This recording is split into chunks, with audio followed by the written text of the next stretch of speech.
Hello everyone. In this video, we'll see what are metalenses and their application in biological imaging. This is a paper from Nature Communication prepared by the following authors, and the entire presentation was prepared by myself, Abel, Rivaldo, and Nilima. So, on the topic, high efficiency broadband achromatic metalens for near infrared biological imaging window. Now we'll see what are these. Now, what does broadband means? Broadband means it is capable of imaging in a larger wavelength. So, biological imaging window is a wavelength that ranges from 650 to 1000 nanometer. Now, this metalens was designed to be capable in this region. Now, what does achromatism mean? We'll come to see in the following slide. Now, we'll be mainly discuss what are the motivation of metalens, how it will be futuristic in the coming optical imaging setup. We'll see some basic terminologies. We'll see how metalenses are designed and fabricated. Followed by, we will mainly see the experimental results that are discussed in this paper, and thereby conclusion and references. Now, as a motivation, what are metalenses, or why do we need a new optical setup? Conventionally, the lenses works based on refractive optics. Now, they are really awesome at what they are doing. We have built telescopes in the space. We have built microscopes to identify viruses. Many applications. But they are often limited by their usage in medical imaging. Suppose here you can see this is a micro untethered robot. So this goes to a specific site in our cells to deliver the drug. So oftentimes we need very small imaging system on this to deliver this drug at right location. Now here you can see this is a depth camera. Now conventionally this depth camera, as we see in the self-driving cars and all, they are called lidars. Now these are really expensive equipments in which they beam the laser beam at particular location and reflect back and measure its intensity. Now here they have achieved the same with very less computation with the help of metalens. And also, if you can see, this is an image of a conventional mobile camera. This mobile camera consists of various lens pieces arranged very precisely such that the image will be of high resolution and free from distortion and chromatic aberration. So here you can see how complicated a camera lens is. Now another interesting example is my multispectral chiral imaging. Every molecule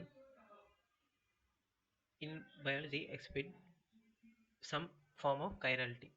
Now chirality can be left circularly polarized or right circularly polarized. For example, our hands. Our left hand is different from our right hand. So here you can see a beetle.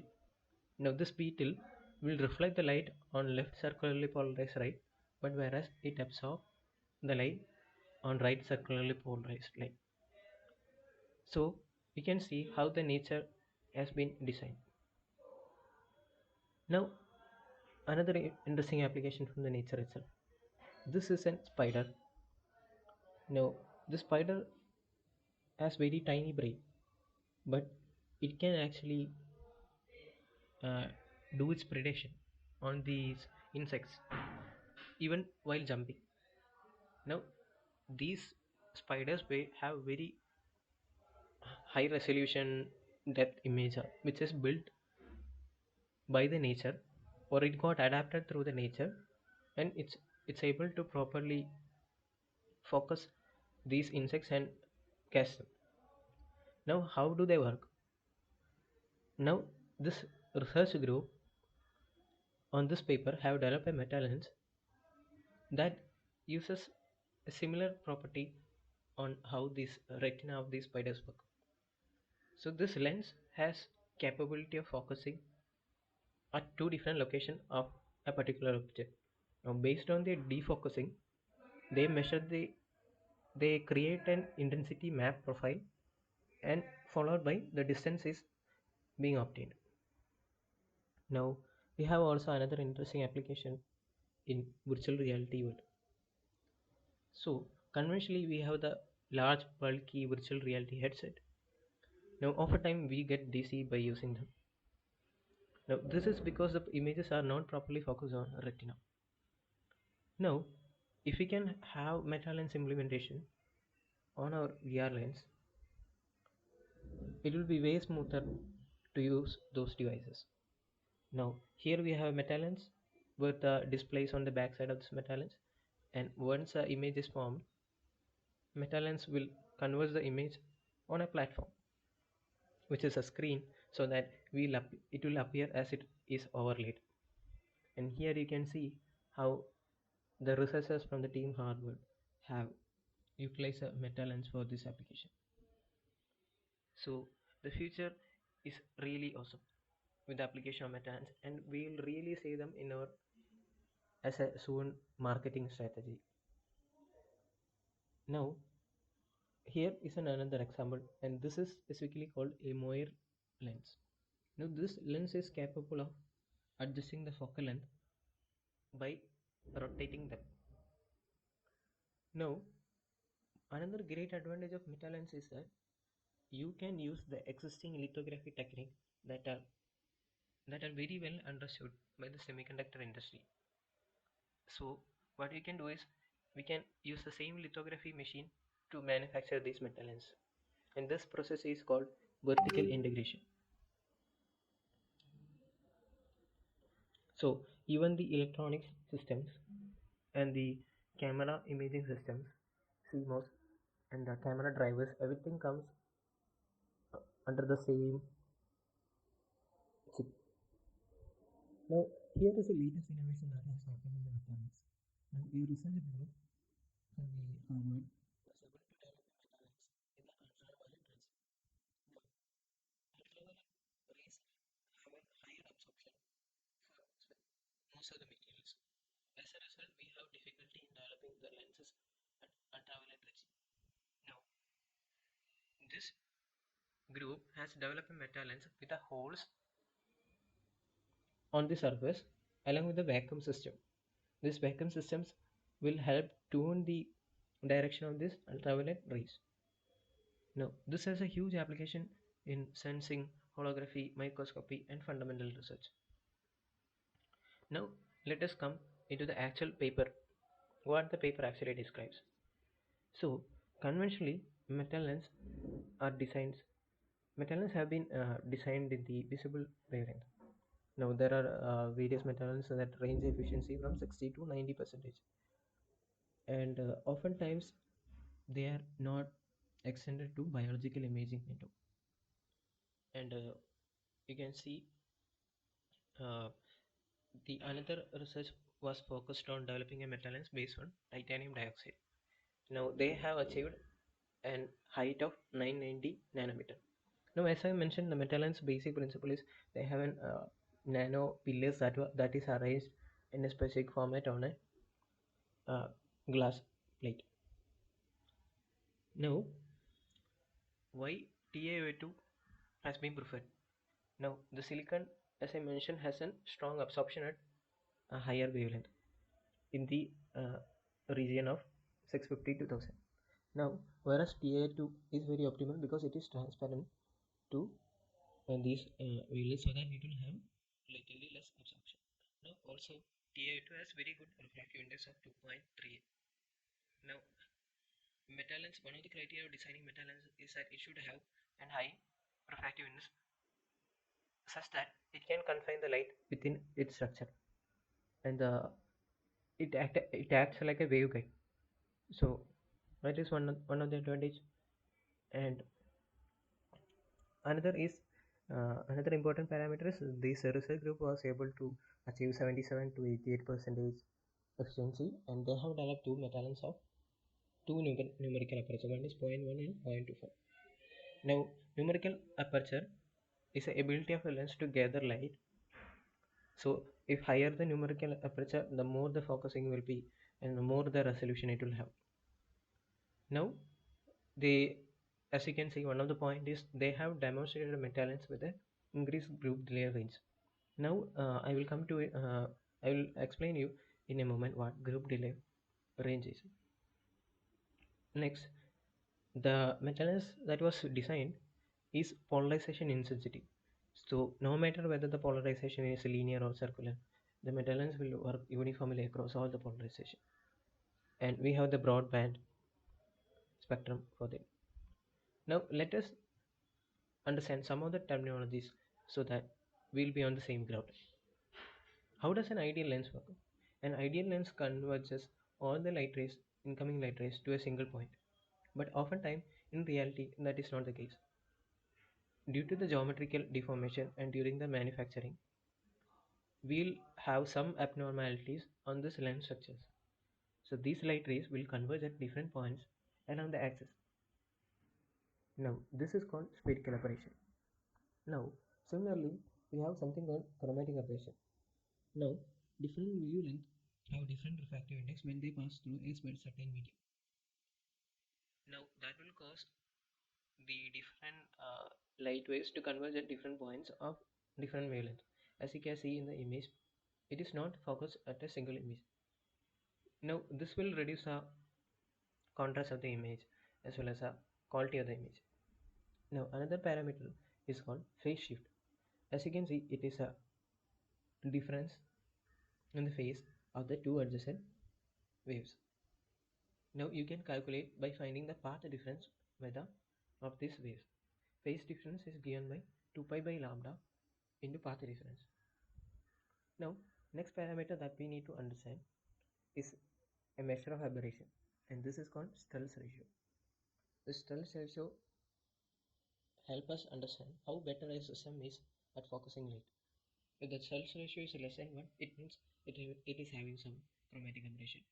A perfect lens without chromatic aberration will have a Snell ratio 1, and this is calculated by this given equation. Here the omega error is a RMS wavelength error. So this is calculated on how much the deviation that is being occurred to the wavelength. Another parameter is called focusing efficiency. Now focusing efficiency is a power contained within the focal spot. So whenever an incident light is done, when light is incident on the lens, it will focus it to a focal spot. Now we will find the power in the focal spot with respect to the incident light, and this gives the focusing efficiency. Now another parameter is called aspect ratio. So this is the height of the nanopillar divided by diameter of the nanopillar. So here you can see and nanopillar have some specific height and then particular diameter. Now let us get into metasurface design. Now as you can see how the wavefront of a conventional lens look like. Now here you can see the wavelength at the center, as wavefront at the center can move much faster, whereas when you go towards the corner of the lens, it has to travel more distance. Now a lens is designed in such a way that it has a 0 to 2 pi phase area. Now this is called a phase coverage, and very good lens will have a 0 to 2 pi range of phase coverage. Now the metal lens should be able to provide and complete customization of amplitude, polarization and phase. Now here you can see an example of a metal lens. Now these are two-dimensional nanostructures, and each of the nanostructure work like an antenna. So they helps in beam steering of this incident light such that it will be according to our designed parameter. And here you can see another image in which how the animation of how this is done. So what are the steps involved in designing this? First we have to determine the phase profile of a metal lens. Now this metal lens can consist of small nanopillars of various geometries and sizes, but interaction of light within them is different. So we need to study how these structures will interact with the light And based on this slide, we have to build a library. So this library is how are we arranging them in such a way on the lens. Now the next step is we need to achieve the phase profile that we intend to make. Now, so this is the arrangement of this lens properly on the meta surfaces. So let us see what are the basic principles of this. A conventional lens has a phase given by 2 pi by lambda into path difference. Now, this conventional lens doesn't account for the frequency dependent phase profile. Now, this is an important parameter to consider if we want to have an aberration free system or achromatic focusing. Now, here you can see the phase is given by the 2 pi by lambda d into path difference. So here the x and y is a coordinate of each nanopillar on the lens, and f is a focal length, lambda d is a design wavelength. And in order to ensure the system is aberration free, we need to calculate a parameter called group delay such that all the wavelets will reach the frequency point at the same time. Now we also need to ensure each of the nanopillars will have the same angle for the incident light. Now this is defined by the parameter called d5 by dr, which is called the dispersion wave vector. Now here you can see how we can have a control of the phase. Now we can achieve the control of the phase by changing the refractive index as well as the height of this nanopillars. Now the refractive index is given by this term square root of x square plus y square plus f square minus f by height, and when we multiply with the height we will get back this equation. Now this will allow us to control the phase of the system, and as well as the group delay of the system is also depend on the refractive index and the height. As a side note, here you can see how the various structure of the nanopillars can be. It can come with various geometry like concentric circles, circle, square, even a hexagon or cross pattern and all. Now another better understanding of this Metalenses is like how this work. Now, if you know, one of the interesting application of beam steering is how the SpaceX Starlink system works. Now, the Starlink system has an antenna. We call it dishy. So usually we keep that at our home. Now, this dishy doesn't need to move its antenna based on how satellites move. It is fixed at a constant position. But the satellites move at very fast on the low Earth orbit. So how do you think the antenna will receive the signal when the satellites move at the very fast rate? Now this is something called phase gate array. So they will manipulate how the power is generated on this antenna in such a way that it forms like a steering. So here you can see based on how these small things are activated, we can have a control of the angle on the surface. Now metallines are somewhat similar to this. They act like a phase gate array. This is called beam steering. Now let us see what a group delay is. Now the group delay is obtained by the Taylor expansion of the phase. Now when we expand this expression in terms of Taylor expansion, where we have the central wavelength defined as omega d. So our all the parameters are based on a single wavelength, and it will have some deviation around the mean. Now here you can see the first parameter is phase, and the second parameter is group delay, and then we have the group delay dispersion. Now the group delay dispersion will ensure the distortion free system as well as whereas the group delay will ensure like all the wavelets converge constructively at the focusing point. Now, based on numerical simulations using the software like COMSOL, CMAX, Optics Studio, we have to design a lookup table for this. Now here you can see in this graph the phase is varying from 0 to 2 pi, that is from 0 to 6, and we'll have a map of group delay for various geometry and size of this nanopillars. So here you can see how a concentric ring structure will have a group delay and phase correspondingly. Now based on this pattern we have to design our lens. Now we need to design a lens in such a way that our group delay will be maximum, such that it will have long coverage from 0 to 6 femtosecond. Now here you can see what is a theoretical measurement of the group delay versus radial position and what has been achieved. Now this is a specific design criteria. Now let us see what they have experimentally achieved. In this research paper they have designed two metalenses with a numerical aperture of 0.24 and 0.1 with diameter of 30 micrometer and 25 micrometer. So they are very small metalenses. Each of the nanopillars have a height of 1500 nanometer.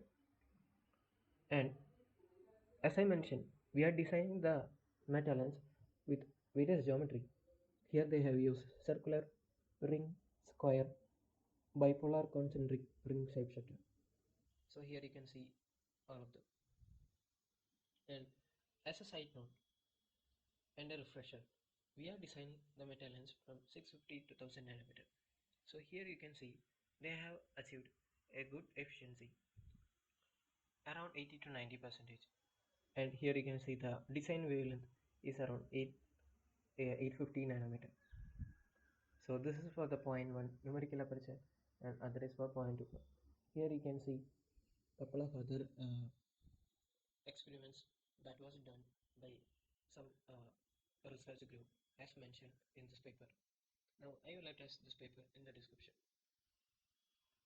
Now another interesting aspect of biological imaging is we need to have a polarization insensitive lens. Now this biological imaging, this specimen can cause some polarization when light passes through the substance. Now we need to ensure when we gather the information from these cells or any biological measurement, we need to get the whole light out of it. So that's why the lens should not introduce any filter such that it due to the polarization.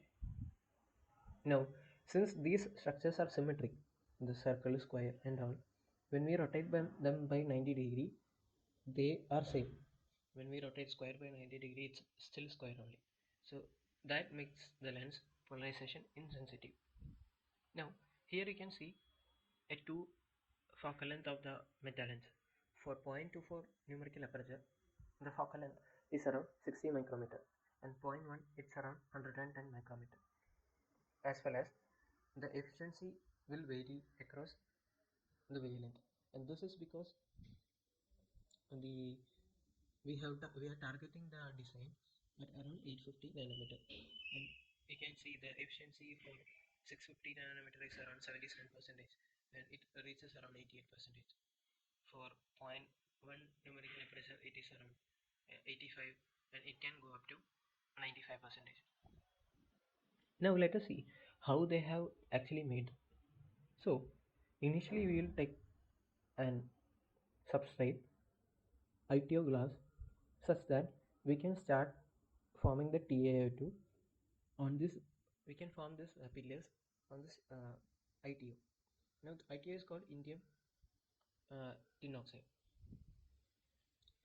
and initially we will deposit TaO2 using electron beam deposition.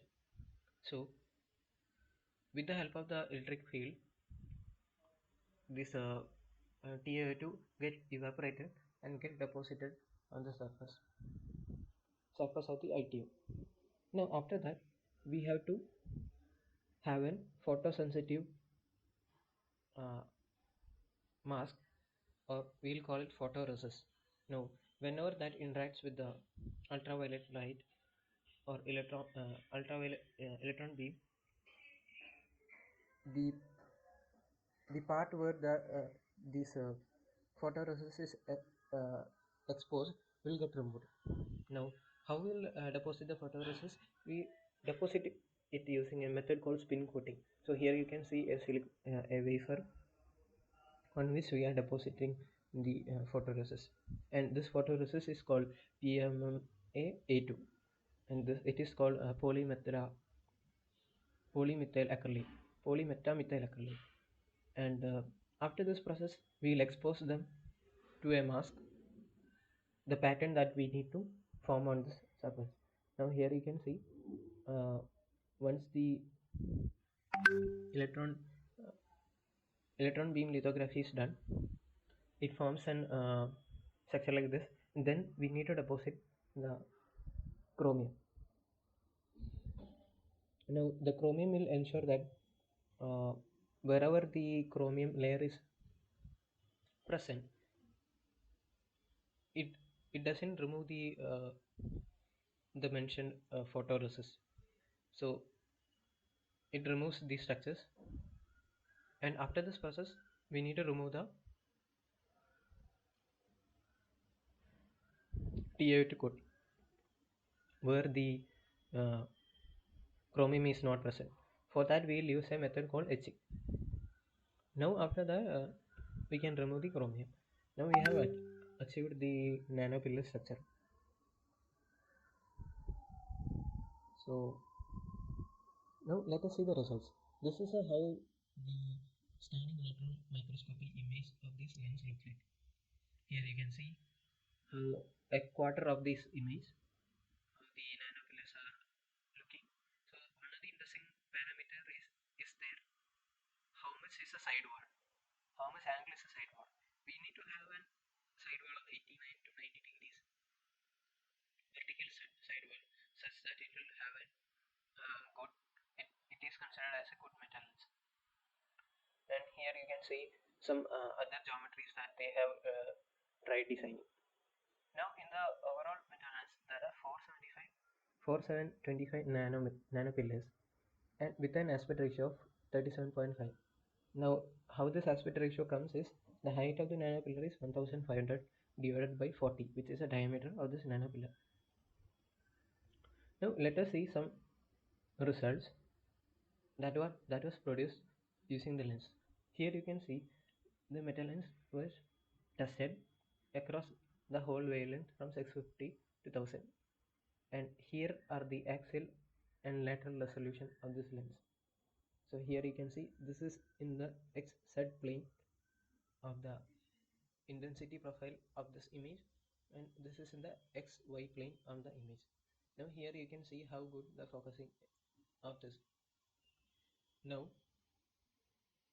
the Snell ratio that was calculated for this lens was 0.81. Remember that the Snell ratio gives us a measurement of how good a lens system is free from chromatic aberration. Also, we have measured the full width Hock maxima, which gives us the ability of focusing, and here this value deviates less than 90% from the actual theoretical value. Now there is something called resolution chart for camera lenses, and this can range from small micro lens to big Nikon cameras or very high quality professional cameras. Now this is a test chart developed by the United States Air Force, and it has various groups that helps in finding the resolution of the cameras. Now this element 6 group 7 is one of the smallest resolution pattern that is present in the chart, and it has around 1.64 micrometer resolution uh, between these lens. So it is a line per micrometer, so we can differentiate very in a very good way of this pattern. Now let us see, as I mentioned here, we can see how the efficiency varies across the wavelength. So at the design wavelength we will have the maximum efficiency, and we can also see how the efficiency vary with the polarization. You can see almost a constant efficiency along the polarization angle, which proves that the lens is polarization insensitive. Now another parameter, so here we are generalizing the result. We have an numerical aperture of 0.1 has achieved 85 to 90% along the 650 and 700 nanometer with an average efficiency of 88.5%. Here we have 0.24 with 85 and 89%. And we have seen it is a polarization insensitive. Now let us see one of the application where it has actually used for the biological imaging. Now there is something called upconversion fluorescent imaging in biological setup. Now we generally use this for uh, understanding the biological cells. So here is our experimental setup. So we have the spatial filtering setup here with the help of an 980 nanometer lens, and it focuses the laser beam with the help of this 300 millimeter lens with the objective. Now this entire setup works based on two modes. One is a monitor mode and other is a confocal mode. Now this setup is called the confocal microscopy setup, and the monitor mode will helps properly align the laser beam and such that it doesn't have any shift along the axis. Now here you can see what are the lens optical components that are used in this mode, and similarly in the confocal mode. Now in the upconversion fluorescent imaging we have used a lanthanide doped nanocrystal along with the polystyrene spheres. So we use this as an test specimen, and we are using this CCD1 camera for the fluorescent imaging, and digitally we are making an virtual pinhole of the size 1/3 ARE unit. So the ARE unit is how we measure the intensity profile of it, uh, and based on that we are doing the measurement.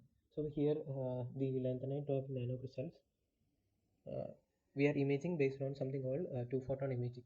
So with the help of the fluorescence, when we apply the fluor on this things, it will absorb two photons of lower energy, and in back it will emit an one photon with a higher energy, and this is what measured using the CCD1 camera. Now here you can see the results. So this is the area of our interest, and this is an conventional microscope based image, and now we are doing the fluorescent imaging on both. So this imaging was done with the help of Metalenses, and the second one was done with the ordinary commercial objective. Now this commercial objective is having a numerical aperture of 0.26, whereas this is our Metalens of 0.24 numerical aperture, and you can see the results are almost comparable, which gives us a result that we can actually use them uh, straight away compared to the commercial objective. Now this setup will require much more complicated setup than the meta lens. Now here you can see the resolution achieved is around 1.46 micrometer, and we can clearly distinguish the sharp edges of the nanocrystal. And now we will also see how it is used in some biological cells. So these are HeLa cells.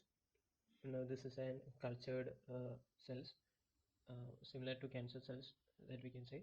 Now these HeLa cells are named after a person in which these cells were taken. Now similarly we use the upwelation imaging for this also, and we can see how clearly this image can distinguish other one. Now that's it, and coming to a conclusion, we can see we have seen a lot about the mechanics and efficiency from 77 to 88%, and we can use extend this to visible media. So see it has many applications. And by improving the grip delay range, we can drastically enhance the metalens focusing efficiency. And we have approached and top-down method for fabricating these. Yes. So here are the references, and I will share some of the resources on some articles so that you can learn more about Metalenses. So thank you.